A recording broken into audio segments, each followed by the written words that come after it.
Then, a voice. A familiar one. A voice you've heard dripping with vengeance in Game of Thrones. Or commanding starships. Or battling mutants. A voice that once haunted the seas aboard the Black Pearl. Only now it's reading Harry Potter. No CGI, no costumes. Just story and the unmistakable magic of performance. Because something groundbreaking just happened in the wizarding world and you probably had no idea. A new spell has been cast over Hogwarts, not by Rowling, not even by Warner Bros., but by an elite band of legendary actors stepping into the world of Harry Potter. Not through film, but through voice. And these voices are no ordinary incantations, because at long last, the Harry Potter audiobooks, one of the most iconic spoken word series on Earth, are being reimagined with an all-star cast from your favorite universes. And it's not just a reread. Imagine this: Arya Stark, Eric Lenscher, Captain Jean-Luc Picard, and Elizabeth Swann, all stepping into the Forbidden Forest, sitting at the table in the Great Hall, whispering spells under their breath as the Sorting Hat makes its choice. They're not there to perform, Harry Potter. They're there to become it. And for the first time in history, this audiobook experience is not just one voice reading you the story, it's a full cast. Transformation performed by some of the greatest actors alive, many of whom are tied to the most powerful cinematic universes we've ever known. Let's start with the name you never forget. Sir Ian McKellen. Yes, you know him as Magneto. Or maybe as Gandalf, depending on what fandom raised you. But now, his unmistakable voice, both fierce and tender, is lending itself to the world of Dumbledore. In a twist of poetic beauty, McKellen finally steps into a role once whispered about for him decades ago, when casting rumors circled around who would or should portray Hogwarts' beloved headmaster.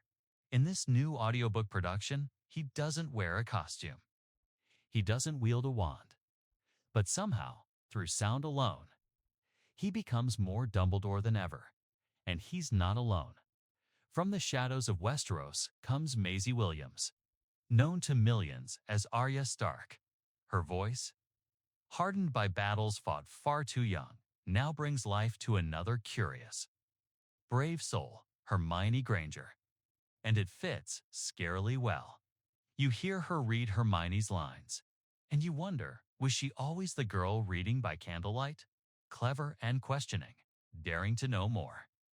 Maisie channels more than just emotion.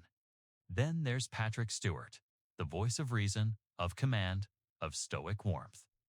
In Star Trek, he helmed the Enterprise. Now, he walks the halls of Hogwarts, not as a student, but as a professor, delivering lines from Severus Snape with such grounded subtlety. It dismantles every expectation you have. Soft, precise, devastating. For the first time, Snape's tragedy isn't just something you hear, it's something you feel. And when you add in the likes of Naomi Harris, our Tia Dama from Pirates of the Caribbean, her voice rich and lyrical as she conjures the mystery of divination, you start to realize this isn't fan service. It's art, and dare we say, maybe it's even better than the films. Every chapter is a stage, every line a monologue, every spell a line of poetry, instead of mood lighting and explosions and visual spectacle. These actors give you something more timeless imagination, because when you strip away the visuals, the CGI, the grand orchestras, all that's left is voice. This project wasn't just randomly assembled for nostalgia-hungry fans. No, it was curated, painstakingly directed, with actors who know what restraint is, who understand the beauty of subtext, who can whisper more powerfully than most people can scream.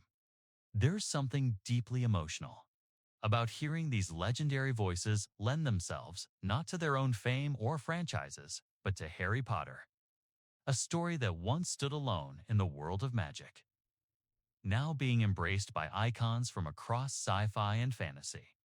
And there's a kind of poetry in that, isn't there?